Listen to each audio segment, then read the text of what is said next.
Vasco D gamma का भारत का सफर ये सिर्फ एक यात्रा नहीं थी, ये एक नक्शा बनाने की कहानी है। एक ऐसा ब्लूप्रिंट जिसने सचमुच दुनिया को हमेशा के लिए बदल दिया। तो चलिए देखते हैं कि ये सब हुआ कैसे। सोचिए, ये कोई शौकिया सफर नहीं था। 15वीं सदी के यूरोप में एक जबरदस्त भूख थी, मसालों की भूख। और इसी जरूरत ने इतिहास के सबसे बड़े सफर में से एक को जन्म दिया, जिसने हमेशा के लिए दुनिया का नक्शा बदल डाला। तो उस वक्त प्रॉब्लम साफ थी। यूरोप उन चीज़ों के सोर्स से पूरी तरह कट चुका था जिसकी उसे सबसे ज़्यादा ज़रूरत थी। और अब सवाल सिर्फ एक था, भारत पहुंचा कैसे जाए। देखिए, पहले भारत पहुंचने के दो ही मुख्य रास्ते थे, एक जमीन से, दूसरा समंदर से। लेकिन 15वीं सदी आते आते दोनों पर ताला लग चुका था। जमीन वाले रास्ते पे ऑटोमन साम्राज्य का कंट्रोल था और समंदर वाले पर अरब व्यापारियों की मोनोपोली थी। नतीजा, यूरोप में मसाले सोने के भाव बिकने लगे थे। मतलब नया रास्ता खोजना अब कोई चॉइस नहीं बल्कि एक मजबूरी बन चुका था। असल में उस वक्त कई वजहें एक साथ आकर जुड़ गईं। एक तो 1453 में कॉन्स्टेंटिनोपल के पतन ने जमीनी रास्ता पूरी तरह बंद कर दिया। दूसरी तरफ अरब व्यापारी मनमानी कीमतें वसूल रहे थे और यूरोप में मसालों की डिमांड तो आसमान छू रही थी। इसी बीच टेक्नोलॉजी भी बदल रही थी। कंपास जैसे नए आविष्कार लंबी समुद्री यात्राओं को मुमकिन बना रहे थे। मतलब हालात बिल्कुल ऐसे बन गए थे कि कुछ बड़ा होना ही था। तो अब सवाल था, इस प्रॉब्लम का सल्यूशन क्या है। एक नए रास्ते की खोज शुरू हुई और इस रेस में सबसे आगे निकला पुर्तगाल। उनका मिशन एकदम क्लियर था, अफ्रीका का चक्कर लगाकर एक ऐसा समुद्री रास्ता खोजना जो उन्हें सीधे भारत के मसालों तक ले जाए। वैसे इस बड़ी खोज की नींव पुर्तगाल के प्रिंस हेनरी ने ही रखी थी। उन्होंने एक के बाद एक कई टीमों को समंदर में भेजा। उनका काम बस एक था, अफ्रीका के पश्चिमी किनारे का सटीक नक्शा तैयार करो। और इसी मैपिंग ने वास्को डी गामा जैसे खोजकर्ताओं के लिए जमीन तैयार की। फिर आए बार्थोलोम्यू डियास। उनकी यात्रा तो समझिए मौत को छूकर निकलने जैसी थी। उन्होंने इतने भयानक तूफानों का सामना किया कि लगा समंदर उन्हें निगल ही जाएगा। लेकिन उनकी हिम्मत ने एक बात साबित कर दी कि अफ्रीका के चारों ओर एक समुद्री रास्ता मौजूद है।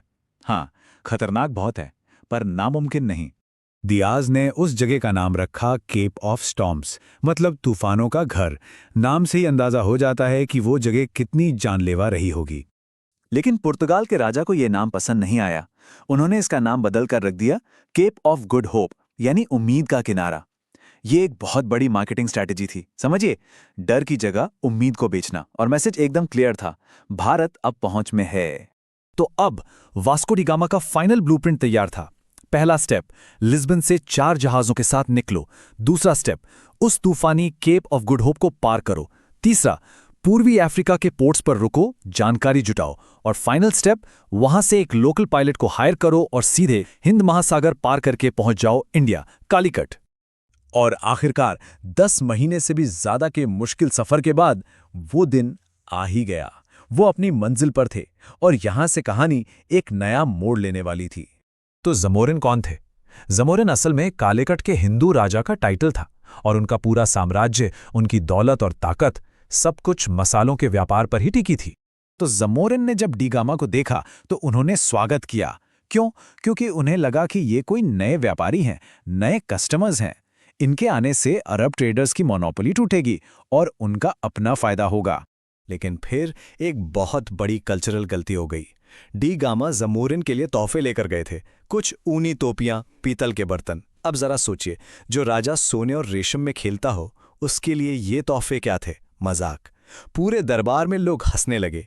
ये एक तरह से बेइज्जती थी और इस एक गलती की वजह से पूरा मिशन लगभग खत्म होने वाला था।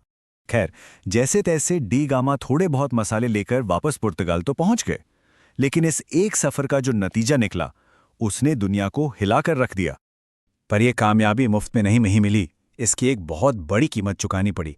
170 लोग सफर पर निकले थे, लेकिन बीमारियां, स्कर्वी, तूफान, इन सब ने मिलकर ऐसा कहर मचाया कि सिर्फ 55 लोग ही जिंदा घर लौट पाए। सोचिए, 2/3 से ज्यादा लोग रास्ते में ही मारे गए। लेकिन पैसों के लिहाज से देखें तो ये मिशन एक ब्लॉकबस्टर हिट था। जितना पैसा पूरी यात्रा पर लगा था, वापस लाए गए मसालों से उसका 60 गुना, जी हां 60 गुना ज्यादा मुनाफा हुआ। और बस इसी एक नंबर ने पूरे यूरोप की आंखों में चमक ला दी। डी गामा का बनाया ब्लूप्रिंट अब एक ओपन सीक्रेट बन चुका था। पहले पुर्तगाल आए, फिर उनके पीछे पीछे डच, अंग्रेज, फ्रांसीसी, सब उसी रास्ते पर चल पड़े। जो चीज़ एक व्यापारिक मिशन के तौर पर शुरू हुई थी, वो देखते ही देखते कब्जे और उपनिवेशवाद की एक खूनी रेस में बदल गई। ये नक्शा अब सिर्फ एक रूट का नहीं था, ये तो आने वाले साम्राज्यवाद का ब्लूप्रिंट बन गया था। तो आखिर में सवाल यही बचता है कि वास्को डी गामा के इस सफर को हम कैसे देखें? क्या ये सिर्फ एक समुद्री रास्ते की महान खोज थी, या फिर ये उस हिंसक दौर की शुरुआत थी जिसने आने वाली कई सदियों तक दुनिया को अपने शिकंजे में जकड़े रखा?